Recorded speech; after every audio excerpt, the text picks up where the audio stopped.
Hello friends, আসসালামু আলাইকুম। Welcome back to my Sonai kitchen.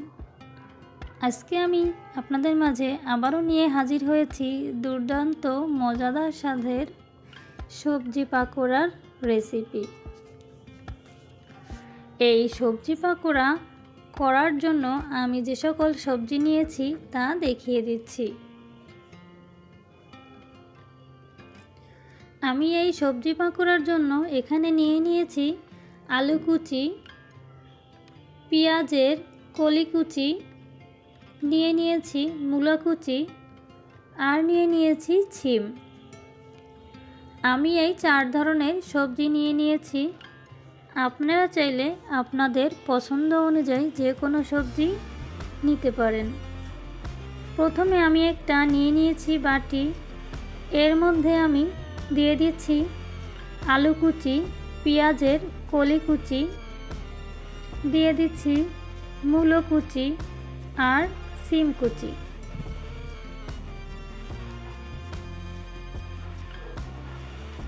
সব কিছু নিয়ে এখন এর মধ্যে আমি দিয়ে দিচ্ছি পেঁয়াজ কুচি, দিয়ে দিচ্ছি থেতো করে রাখা রসুন, দিয়ে দিচ্ছি থেতো করে রাখা আদা। আপনারা চাইলে আদা রসুন বেটেও দিতে পারেন। দিয়ে দিচ্ছি কাঁচামরিচ কুচি। এখন এর মধ্যে দিয়ে দিচ্ছি পরিমাণ অনুযায়ী মরিচের গুঁড়ো, হাফ চামচ হলুদের গুঁড়ো, হাফ চামচ মতো ধনিয়ার গুঁড়ো,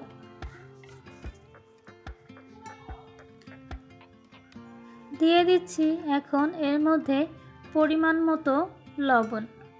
লবণটা আপনারা আপনাদের স্বাদ অনুযায়ী দিবেন। দিয়ে দিচ্ছি এর মধ্যে আমি কর্নফ্লাওয়ার। আপনাদের বাসায় কর্নফ্লাওয়ার না থাকলে এটাকে স্কিপও করতে পারেন। দিয়ে দিচ্ছি এর মধ্যে কিছু ধনিয়া পাতা কুচি। এখন সব কিছু খুব ভালোভাবে মাখিয়ে নিব। এটা মাখাতে একটা নরম সফট ভাব চলে আসবে, তখন এটা পাকোড়ার জন্য পারফেক্টভাবে রেডি হয়ে যাবে। দেখিয়ে দিচ্ছি আমার সব কিছু কতটা সফটভাবে হয়ে গেছে। আমি এখন পাকোড়ার শেপ দিয়ে দেখিয়ে দিচ্ছি। চলে যাচ্ছি এখন আমি চুলাতে আমি আগে থাকতেই একটা প্যান বসিয়ে দিয়ে এর মধ্যে দিয়ে দিচ্ছি কিছু পরিমাণ তেল। এই পাকোড়াটা ভাজার জন্য খুব বেশি তেলের প্রয়োজন হয় না, অল্প তেলেই হয়ে যায়। তেল গরম হয়ে গিয়েছে। এখন এর মধ্যে আমি একটা একটা করে সব পাকোড়াগুলোকে দিয়ে দিচ্ছি।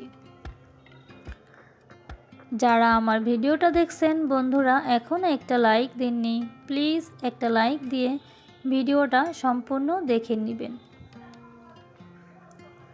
পাকোড়াগুলোকে হালকা আমি একটু নেড়ে দিচ্ছি একটা কাঁটা চামচের সাহায্যে।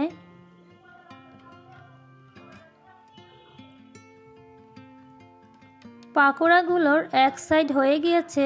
এখন আমি উল্টিয়ে অন্য সাইডটাকেও ভেজে নিব। এখন বাজারে প্রচুর পরিমাণে সবজি পাওয়া যাচ্ছে। আপনারা চাইলে বাসায় থাকা যে কোনো সবজি দিয়েই এই সবজি পাকোড়াটা তৈরি করে খেতে পারেন। বন্ধুরা আপনাদের কাছে আমার একটা অনুরোধ থাকবে, আমার ভিডিওটা সম্পূর্ণ দেখে নেবেন।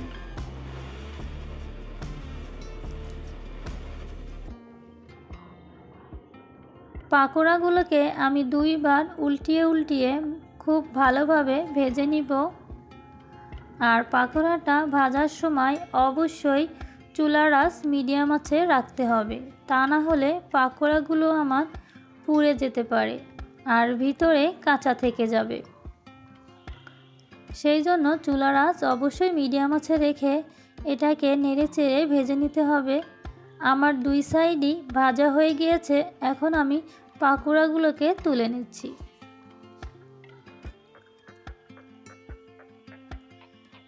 আমার পাকোড়াটা তৈরি হয়ে গিয়েছে। বন্ধুরা, আপনারা বাড়িতে এভাবে তৈরি করে খেতে পারেন পাকোড়ার, সবজি পাকোড়ার এই রেসিপিটি। আমার ভিডিওটা যদি আপনাদের কাছে ভালো লেগে থাকে তাহলে লাইক করবেন, কমেন্ট করবেন। আপনার একটা কমেন্ট আমাকে আরও নতুন নতুন রেসিপি বানাতে উৎসাহিত করে। আমার চ্যানেলে নতুন বন্ধু হয়ে থাকলে প্লিজ চ্যানেলটাকে সাবস্ক্রাইব করে বেল আইকন ক্লিক করে আমার সাথেই থাকবেন। আবারও হাজির হয়ে যাব নতুন কোনো রেসিপি নিয়ে। আল্লাহ হাফেজ।